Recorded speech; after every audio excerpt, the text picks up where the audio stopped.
markii uu bilowday cudurka coronavirus laakiin su'aasha isweydiinta mudan waxa weeyaan afsaab kasta ama face mask walba ma ka difaaci karaa cudurka ama ma ka celin karaa viruska maska noocan oo kala xirashadiisa iyo iska deyntiisu in ay tahay mid isku mid ah markii uu bilowday cudurka coronavirus hay'adda caafimaadka adduunka u qaabilsan ee marka magaceega la soo gaabiyo loo yaqaano WHO waxa ay ku talisay in aanu muhiim ahayn in afka la xidho ama la qaato face mask. You do not have to wear masks because there is no evidence that they protect people who are not sick. waqtigaasi daraasadda lagu sameeyay cudurka oo aad u yarayd waxa ay taladaasi isbedeshay dabayaaqadii bishii March 2020.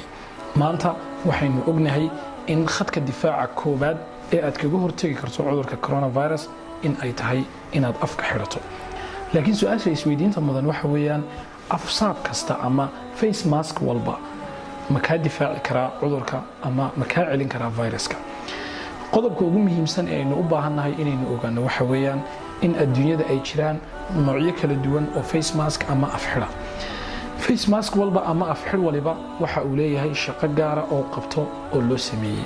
tusaale haddii aan soo qaato waxa jira afxidhyo loogu talagalay matalan inay ka celiyaan dhaska. waxa kaloo jira afxidh loogu talagalay inuu ka difaaco kaarboonka ama muxuu ahaayay kaarboonka ka soo baxa warshadaha dadka ka shaqeeya oo kale. waxa jira afxidh loogu talagalay marka ay dhakhaatiirtu qalliinka sameynayaan. waxa jira afxidh kaliya loogu talagalay xarago.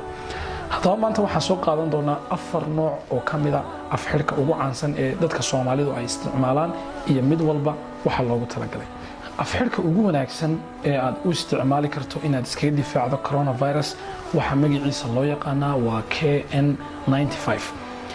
afxidhkani waxa ay ku qeexaan hay'adaha caafimaadka adduunku inuu yahay the best protective medical device ee ilaa hadda la soo saaray. waxa ay ku qiyaasaan hay'adda caafimaadka adduunka waxa ay sheegtay in afxidhkani uu viruska ka difaaci karo 95%. maanta inkastoo afxidhkani uu yahay mid aad u yar laakiin wadankeena waa u yaalaa waana la heli karaa. afxidhkan haddaba marka aad iibsanayso waxa aad ku garan karaysaa dushaa sare ayaa ay kaga qoran tahay magaciisu waxa ku soo baxaya KN95. afxidhka labaad waxa magaciisa loo yaqaanaa waa surgical face mask. inta badan dhakhaatiirta ayaa u isticmaala inay ku galaan qalliinka. haddii inkastoo una afxidhkan una gaarsiisnayn xagga tayada afxidhkii hore aynu soo sheegnay ee KN95 laakiinse haddii kaa la waayo choice-ka labaad ama bedelka labaad ee aad ku bedelan karta ee viruska ka difaaci karay waa inaad qaadato surgical mask. labada haddii midna ku suuro gali waayo choice-ka saddexaad waxa soo galaya maska ama afxidhka ka samaysan marada ama dharka ee loo yaqaano cloth mask. kani isagoo noocyo badan ayuu suuqa yaalaa. mararka qaarkood harqaanlada iyo dawaarlayaasha ayaa tola. mararka qaarkoodna isagoo warshad ay soo samaysay ayuu suuqa yaalaa. waxa lagu qiyaasaa difaaciisu inuu yahay 50% inuu ka difaaci karo muxuu ahaayay viruska. nooca ugu dambeeya maanta aan soo qaadanayay waa nooca ugu liita afxidhka ama face mask. waxa magaciisa loo yaqaanaa sponge face mask. noocan sharikadaha soo saaray keliyata waxa loogu talagalay waa for style and fashion. keliyata waxa loogu talagalay waa qurux iyo xarago. looguma talagelin inuu xataa dhaska ugu yar uu ka difaaco. qofka markaa maanta noocan oo kala xiran ee u xiran inuu virus iskaga difaaco waxa aan kula talinaya waxa muhiim ah inuu ogaado maaska noocan oo kala xidhashadiisa iyo iska deyntiisu in ay tahay mid isku mid ah. marka sponge masku waa nooca ugu liita haddii ay noqoto difaaca viruska. 4 nooc ayaan jeclaystay maanta inaan idinla wadaago.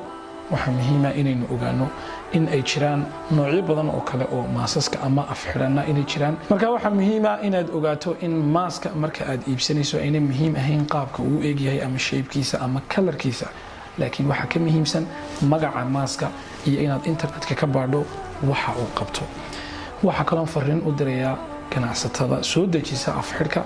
waxa aan leeyahay ummadiina waxa aad u keenaysaan ka fiirsada way jiraan maasaska tayo leh oo iska jaban oo ummadeena loo keeni karo. ummadayaan laga iibinin wax aan nafci lahayn oo aan faa'iido lahayn. muuqaalkeenu maanta halka ayuu noogu eegyahay. assalaamu calaykum waraxmatullaahi wabarakaatuh.